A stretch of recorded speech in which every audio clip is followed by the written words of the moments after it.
alunos da terceira série, na verdade, do terceiro termo, né, e do ensino médio da EJA. Sejam todos bem-vindos a mais uma aula de língua portuguesa. Eu sou a professora Tayane e estarei mediando a participação de vocês aqui no chat. Pode mandar aí as perguntas, as questões, as dúvidas, que o professor Mauro Marcel está aqui para tirar as dúvidas de vocês. Hoje com a aula Você Precisa Ler Este Livro. Exato, você precisa ler este livro. Olá, tudo bem com vocês? Eu sou o professor Mauro Marcel, estamos aqui para mais uma aula de língua portuguesa. Eu estou aqui muito bem acompanhado com a professora Tayana Souza e nós juntos hoje falaremos bastante sobre livros. E por que é importante falar sobre livros? Porque você está no terceiro termo, ou seja, você está no último semestre de escola, educação básica, depois espero eu que você vague por outros cursos e desvende este mundo da educação, do saber, do conhecimento. Porém, quando a gente fala de faculdade, é facultativo, você escolhe o que você quer ou o que você não quer. Né? Aqui, na escola, a ideia é que tenha sempre alguém te obrigando a ler alguma coisa, e você vai lá, tendo que ler, né, buscando leitura. E quando você sai da escola, a ideia é que você busque os livros por conta própria.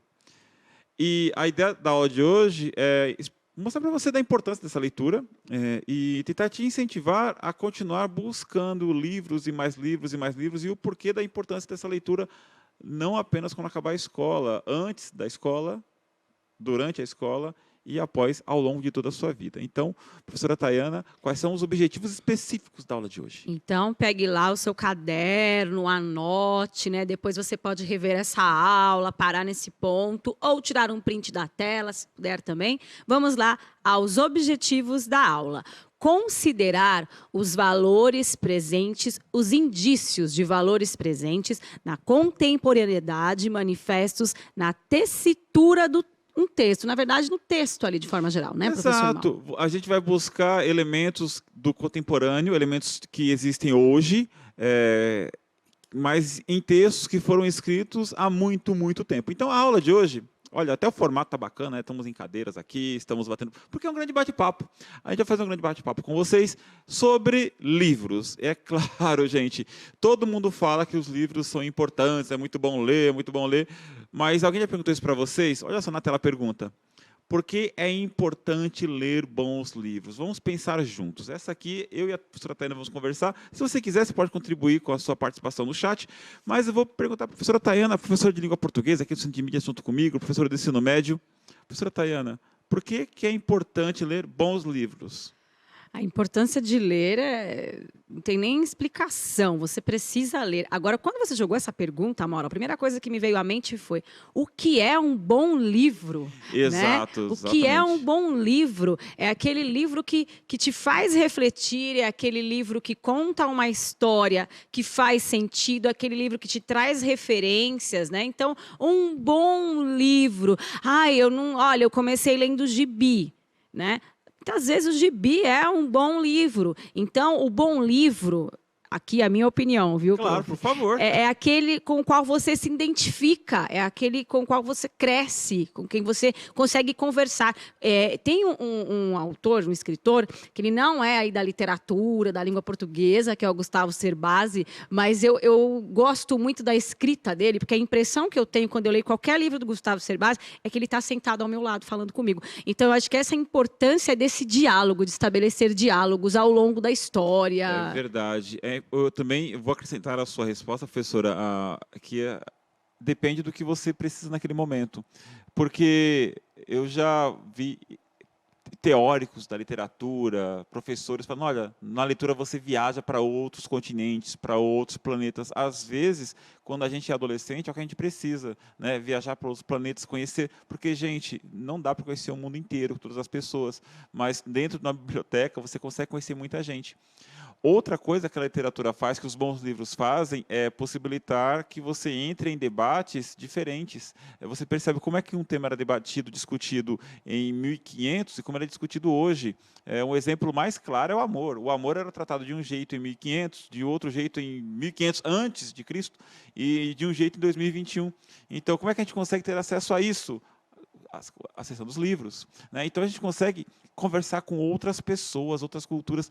Gente, toda vez que eu vou na biblioteca, que eu vejo aquela fileira de livros com histórias, com debates, com discursos, filosofia, sociologia, geografia, química, eu percebo assim, puxa vida, quanta gente falando aí, olha, quanta gente falando, e eu sou curioso, eu gosto de escutar, né?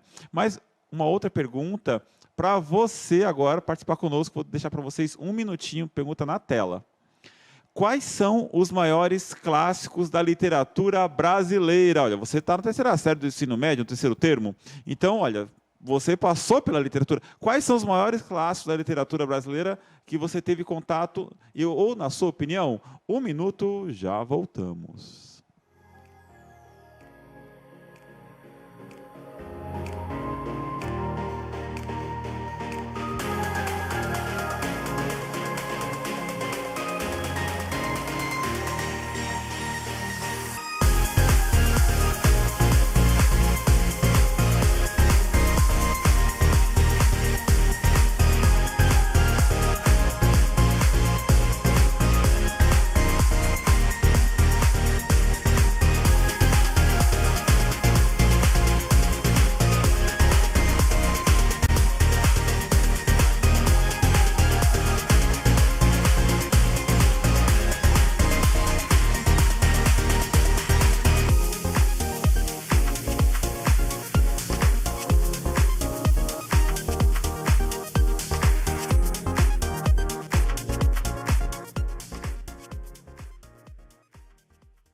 Vamos lá, respostas dos nossos alunos e professores.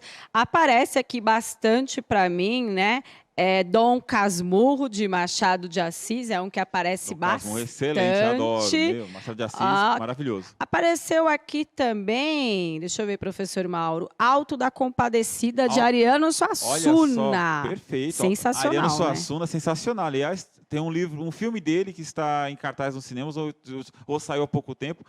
Grande indicação, né? Eu acho que é o Alto da Mentira, da Boa Mentira, algo assim. Assistam, leiam os livros, maravilhoso. Tem o Santo e a Porca, Opa, maravilhoso. Tem o Guarani também, de José de Estão citando Alencar. clássico, né? E um que falaram aqui, o Quarto de Despejo de Maria Carolina de Jesus, a professora Maria mandando pra gente. Eu acho interessante também. Bacana. Né? Eu vou acrescentar a esses clássicos maravilhosos, ou outros clássicos, sei lá, o Cortiço, da Luiz Azevedo, o Ateneu, Raul Pompeia, clássicos brasileiros, né? Alguns mais contemporâneos, como Claro Enigma, do Carlos Drummond de Andrade, Libertinagem, do Manuel Bandeira, sei lá, Clarice Lispector, A Hora da Estrela. Outros da Clarice, né? Uma Maçã no Escuro, Uma Aprendizagem, O Livro dos Prazeres. Gente, estou citando livros assim de mente, sei lá, esqueci alguém, por favor, a literatura é maravilhosa. Érico Veríssimo, O Tempo e o Vento, Menino de Engenho, né? José Lins do Rego. Gente, leiam esses livros. Acidente Antares também. Érico Veríssimo, Acidente Antares. Gente, maravilhoso. Jorge Amado, Capitães da Areia. Capitães da Areia, né? Gente, aí eu falei vários títulos para vocês. E olha a pergunta que para nós respondermos juntos, está na tela. O que torna esses livros clássicos? O que torna esses livros que nós citamos, que vocês citaram, clássicos da literatura? Professora Tayana, Então, o que você responderia para isso? A gente tem aí a questão dos bons livros, Sim. Nós falamos antes, mais clássicos, né? Características que se perpetuam ao longo do tempo. São livros marcados pelo tempo, marcados por uma história, marcados por uma característica muito fixa de determinada época. É igual a música, né? Clássica. Ela fica clássica porque ela traz ali um conjunto de características muito forte de uma determinada época. Eu vou acrescentar? Eu vou acrescentar, claro. Tem um professor, nossa, me sumiu o nome da mente agora, que ele gosta muito de falar a origem das palavras, né? O professor, nossa, esqueci. É maravilhoso ele. Eu vou até o final da aula, eu lembro. Ele fala da origem das palavras, a etimologia, né? E a origem das palavras nos ajuda bastante a entender o conceito. A palavra clássico vem de classe. Classe, ou seja, sala de aula. Por quê? Porque desde sempre pegavam-se livros que todos entendiam como maravilhosos, espetaculares, e colocavam na classe, na sala de aula, para a gente aprender, para a gente estudar com os livros que forem livros para a posteridade, livros que, olha, você pode aprender algo com ele. Então, a palavra clássico vem etimologicamente de Clássico vem de classe, sala de aula, ou seja, livros com os quais a gente aprende alguma coisa, livros com os quais a gente pode, sei lá, se aprimorar enquanto ser humano. Então, o que torna esses livros que nós citamos aqui, livros com os quais nós podemos aprender algo com o ser humano, nós podemos passar conhecimento, nós podemos debater assuntos, porque eles são isso, eles são livros que a gente pode aprender muito, ou apenas se divertir, que eu acho que está lá. Enquanto você estava falando, eu acabei criando um conceito aqui, fechando mais, né, sobre clássicos, que é essa capacidade que esse autor tem em determinada época de trazer a um contexto com muita qualidade, com muita excelência. Ele consegue trazer para a gente aquela época, aquele conhecimento, com muita qualidade. Acho que esse seria o grande destaque do livro, que acaba se tornando um clássico, né? Perfeito. Então, agora, nessa próxima parte da aula, essa segunda parte da aula, que iniciamos agora, vamos indicar leituras para vocês.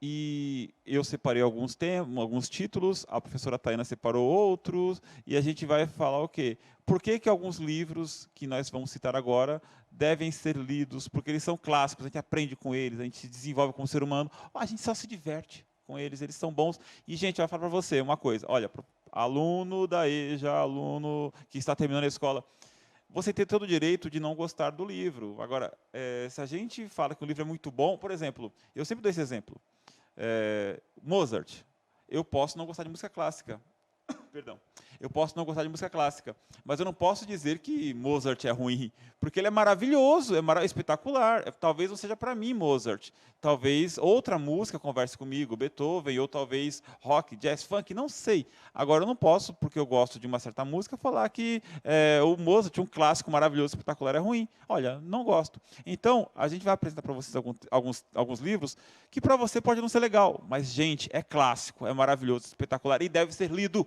E o primeiro aí, até citaram já nessa aula, na tela, Dom Casmurro. Por que esse livro é um clássico e deve ser lido, professora Tayana? Porque traiu ou não traiu? Capitu traiu ou não traiu? Olha que dúvida, né? Traiu ou não traiu, Bentinho? Gente, esse livro deve ser lido porque acontece assim. Temos um personagem chamado Bentinho, e ele, desde sempre, ele foi prometido a padre pela mãe, a promessa da mãe para ele ser padre. E aí ele se apaixona quando é criança, e aí ele, adolescente se apaixona, e acaba casando, deixando de ser padre, casa com a mulher da vida dele, e depois que ele casou, ele não consegue manter uma vida de adulto. Ele começa a oprimir a mulher, ele começa a maltratar, não agressão, mas começa a ser possessivo, ciumento, e acaba por achar que ela está traindo, sem nenhuma prova, ele é expulsa de casa. Pronto, contei o livro inteiro? Cara, mas você tem que ler. Porque ele expulsa de casa com a certeza de que ele foi traído. Mas a grande questão é essa, será que traiu mesmo? Porque a gente sai do livro falando, por que ele fez isso? Ele se recusa a conversar com ela. E aí, professora Tayana, mais do que a pergunta que fica na nossa cabeça sobre traição ou não traição, eu falo que é o debate sobre um adulto que se recusou a crescer. Porque ele se dá muito bem enquanto ele é adolescente, está protegido pela mãe, pela tia, pelo tio, por um agregado que mora lá junto, que faz às vezes do pai dele. Só que quando ele sai para a vida adulta, ele não consegue, ele desmorona.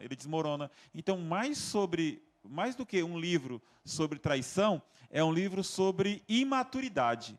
E isso, no século XXI, gente, as pessoas se recusando a crescer, vivendo uma vida de infância até os 50, 60, 70 anos, essa geração canguru que se recusa a sair da barra do pai e da mãe, gente, espetacular, recomendo.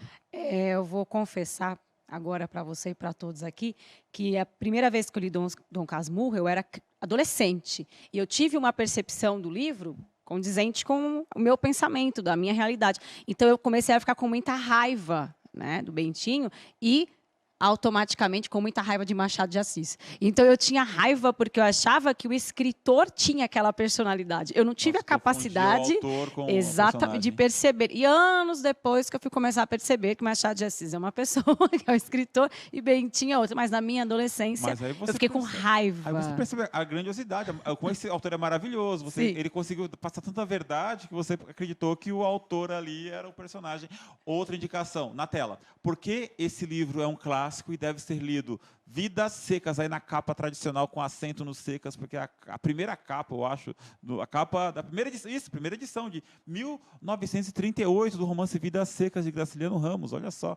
Então tá aí, olha, Vidas Secas, porque esse livro é um clássico e deve ser lido, professora Tayana. Eu vejo porque conta a história de um povo, a nossa história, a história do sertanejo, a história do homem que luta para sobreviver, a história da seca, e na perspectiva de quem vive, de quem está lá, né? Trazendo a vida de alguém que tinha a seca circulando, aquele contexto. Então, Olha, é muito rico. Eu não muito falaria rico. melhor do que você falou, porque até então, antes, nós tínhamos livros que falavam sobre o Nordeste, falavam sobre o Rio Grande do Sul, falavam sobre as diversas partes do Brasil, mas as pessoas que tinham uma visão estrangeira.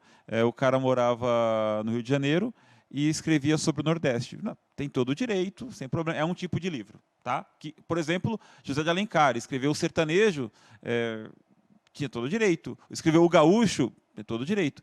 Só que Graciliano Ramos, ele viveu em Alagoas, ele sabia da seca, ele conheceu o Ceará, ele conheceu o Paraíba, então ele conhecia o Brasil a fundo, profundo, ele sabia dos problemas sociais que havia, e ele conta a história de uma família de retirantes, uma família que sai de um lugar que a gente não sabe, está indo a gente não sabe para onde, para numa fazenda que não tem ninguém. Mas quando eles entram na fazenda e falam, olha, eu posso ficar aqui, o dono chega. O dono chega e fala, aqui é meu. E aí ele começa a trabalhar para essa pessoa, começa a chover, e aí o grande conflito desse personagem, o Fabiano, o pai dessa família, pensando, puxa vida, eu não tenho terra, eu não tenho para onde ir. Me lembra um outro livro, né?